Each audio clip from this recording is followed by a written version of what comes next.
জুলাই অভ্যুত্থানে বদলে যাওয়া বাংলাদেশের ভিন্ন বাস্তবতায় এবার সংসদের বাইরে নতুন অর্থবছরের বাজেট উপস্থাপন করেন অর্থ উপদেষ্টা ড সালেউদ্দিন আহমেদ।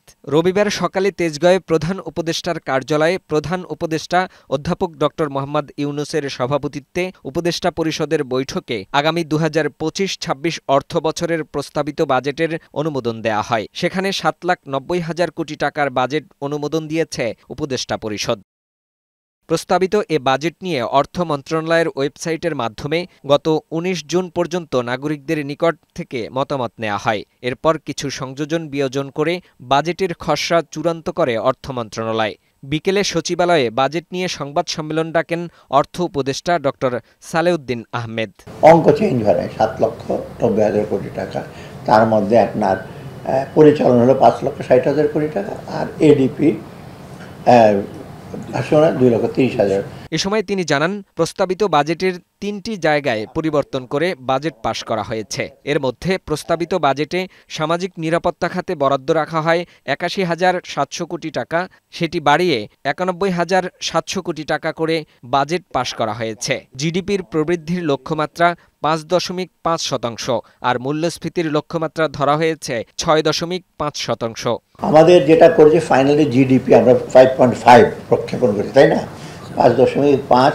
ইনফ্লেশনটা আমরা ভেবেছি যে বেশ কমে যাবে, কিন্তু আমরা ভাবছিলাম যে নেক্সট জুনের মধ্যে 6.5, 6.5-এ এখন নাই, মিডিল এখনও তো 9-এর মধ্যে আছে। আমরা আর স্বপ্নের পরেও খাইতে চাই না, আমরা রিয়ালিটি মানে বাস্তব এসে করতে চাই। ঋণের টাকা যথাযথ ব্যবহার ও ভবিষ্যৎ প্রজন্মের ওপর ঋণের বোঝা কমানোর কথা জানিয়ে অর্থ উপদেষ্টা বলেন, এবার কালো টাকা সাদা করার বিধান থাকছে না। কালো টাকার মধ্যে আমরা বলেছি সুযোগ দেওয়ার জন্য, সেটা প্রথমত একটা ঢালাই ছিল 15 বছরের সাথে আমরা আসার পরপরই বাদ দিই। সেকেন্ড যেটা ছিল যে আমরা বলেছি যে একটু ভ্যালুয়েশন বেশি করে দেব, সেটা আমরা বলেছি আর দরকার না, ওটা একদম কমপ্লিটলি এটা আমরা প্রত্যাহার করে নিয়েছি। আমরা চাই না যে আমরা ভবিষ্যতে ডিফল্টার হই। সেকেন্ড হলো ভবিষ্যৎ প্রজন্মের উপর আমরা বিরাট ঋণের বোঝা বা চাপাতে চাই না। আর থার্ড কনসিডারেশন আমাদের হলো যে একটা ভ্যালু ফর মানি, যে টাকাটা আনবো সেটা ইউটিলাইজ যেন করে। গত ২রা জুন রাষ্ট্রীয় সম্প্রচার মাধ্যমে বিটিভি সহ অন্যান্য বেসরকারি গণমাধ্যমে একযোগে প্রচার করা হয় নতুন অর্থবছরের প্রস্তাবিত বাজেট। রাষ্ট্রপতির অধ্যাদেশ আকারে তা আগামী ১ জুলাই থেকে কার্যকর হবে। আরেকটু রেশনালাইজ করবে। ফাহিম মুনাইম, বৈশাখী সংবাদ, ঢাকা।